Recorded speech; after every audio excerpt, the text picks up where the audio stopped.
what's my plan? Now, even though I'm not telling anyone to do anything, and even though nothing I say is financial advice, my plan when it comes to VeChain is very simple. When it comes to its primary native token called VET, I'm still gonna be holding, I'm still gonna be dollar cost averaging, and I'm still gonna be staying patient. Now, I'm not telling anyone to do anything, but why am I doing this personally? Well, it's because I've seen VET, again, the primary native token of VeChain, I've seen it time and time again kind of survive through the moments where it wasn't doing the best. It doesn't mean it's going to do that moving forward, but I've seen it historically. Take a look at before the 2021 altcoin season. It kind of did its thing. Then, of course, it had that rally, then a pullback. Then it's still even around as of right now, despite many moments where altcoins along that journey wasn't doing the best. So VeChain, I think, has already kind of established itself as a project that's kind of been there, done that. It's already pretty established. It's already had kind of the recognition. As of right now, this is not, I think, a specialized event where it's only just VET not doing good and then a bunch of other altcoins are doing really good. It doesn't seem like that to me. Like, again, a bunch of altcoins are also having a pullback.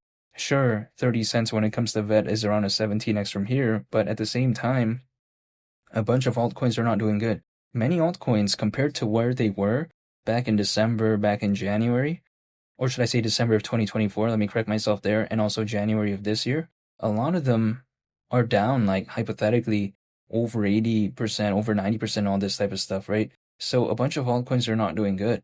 When it comes to VET, it's kind of like still okay in terms of size, in terms of market cap, but it still had a pullback.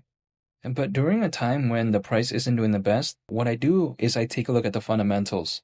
And that right there kind of sometimes puts me back into that path of staying patient. It doesn't mean that, anyone told me to do this or anyone, wanted me to do this. I literally did this with my own decision, right?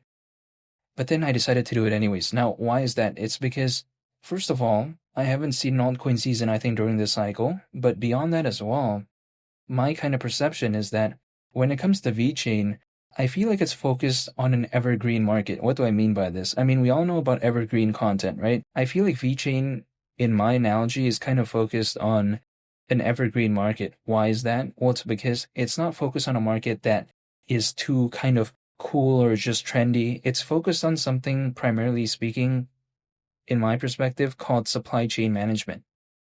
Like, for instance, supply chain management was something that a lot of businesses wanted to improve like many, many decades ago. And it's still something that many businesses still want to improve as of right now. And hypothetically, moving forward, would there be more businesses out there that want to improve their supply chain management? I don't see why not. Now, of course, VeChain is a little bit different because when it comes to the aspect of blockchain technology and all this type of stuff, it's a little bit different than back then, I would say, right? But I feel like supply chain management has always been a market where there's always been some sort of hypothetical kind of need for that. It doesn't mean that VeChain is going to be the number one player or something. No, I'm not saying that. But at least it's focused on a market that has kind of a proven track record in terms of longevity. So I do like that when it comes to VeChain. How well will it do in that space? Who knows? But, I still like its focus nonetheless. And we have to take a look at its track record, right? Sure, we know what they've done with the UFC, with Power Slap, kind of the advertising moves they've been making, generally speaking. However, we also have to take a look at just their partnerships overall, in my opinion. Like, historically, I've seen something like BMW, H&M, for instance, Deloitte, PricewaterhouseCoopers. So, yeah, I mean, that's just to name a few as well. So when I take a look at VeChain, I mean, it's done pretty okay in terms of partnerships. I mean, it's not that easy, I think, sometimes having partnerships like that. Like, if the project isn't doing the best, it's not that easy, in my opinion.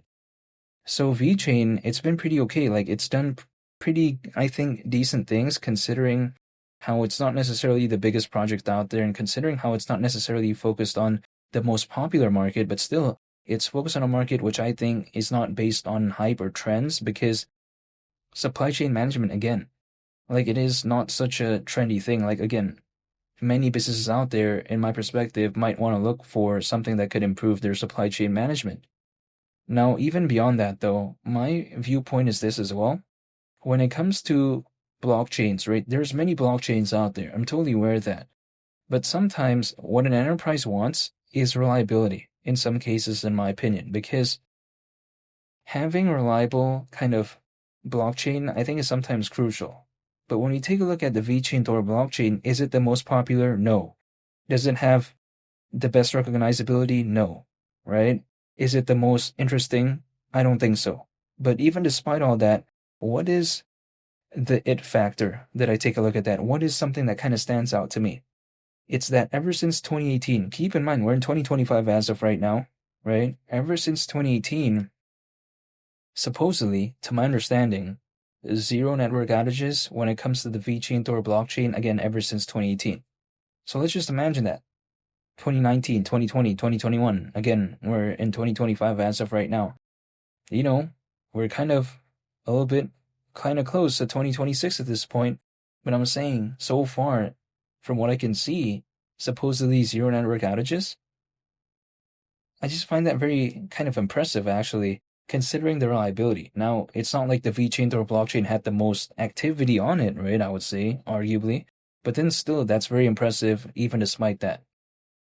When I take a look at something like VeChain, I'm totally aware that at the same time, people like to say, oh, no one's really going to care about it, because sometimes people like to say that because of the focus of VeChain, they think it's a little bit boring. Now, again, I mean, it's going to be dependent on a case-by-case basis, but in my perspective, when I take a look at something like this market right here, when I think about supply chain management, what do I think of? I don't think about 10, 20, 30 different projects. No, I pretty much think about VeChain. So within that kind of market sector, it's already kind of has its, presence, I would say. It's different, whereas other projects out there, they're focused on a sector which there is 20, 30 famous competitors. But in this case, I just pretty much think about VeChain. And the thing is, VeChain isn't even like a top 10 in terms of popularity, in terms of project. You know what I mean? But then within the market sector that is focused on, arguably, I would say that to me, it is the most recognizable in terms of just kind of the, whole vibe overall. So yeah, I just haven't given up. My plan still stays the same when it comes to VeChain. I mean, it hasn't changed. And I've been holding VET for over 2 years at this point, but I'm still staying patient. Now, some people may be thinking, why stay patient? Well, it's because I haven't seen altcoin season. That's my perspective. Now, some people may be thinking, oh, won't you not like seeing, the space not doing the best and all this type of stuff? Well, in my perspective, I knew that getting into it. I knew that by me entering this space, especially altcoins, there's going to be these moments. But I can't control that. And also on top of that, my point of view is this. It's like if I'm running to, or should I say if I'm practicing to run a marathon, I know that I'm going to be very tired in my training. But then why do I want to do it anyways, despite me being tired? It's because I want to run the marathon. Why am I, for instance, within this space, even though there's a pullback as of right now? Well, it's because I haven't seen altcoin season. Now, that's kind of the analogy that I would have when it comes to this. Now, what I mean by this is not having seen altcoin season during the cycle, but besides that point, I am still staying patient, but I just wanted to make an updated video real quick and just kind of showcase what I'm doing. When it comes to what I'm doing, I'm not telling anyone to do anything, but again, this is just my perspective. I'm not trying to do this or do that. It's literally just doing what I've been doing throughout this entire time, just staying patient, and that's about it. But yeah, that's what I'm doing when it comes to VeChain, because I do like the fundamentals, but the price isn't doing the best. What can I do about it? All I can do is just wait, and that's pretty much about it. And I want to say thank you for watching. I hope you all have a nice day. I greatly appreciate it, and I'll catch you on the next one. It's been Lee the Captain. I'm out. Peace. Bye.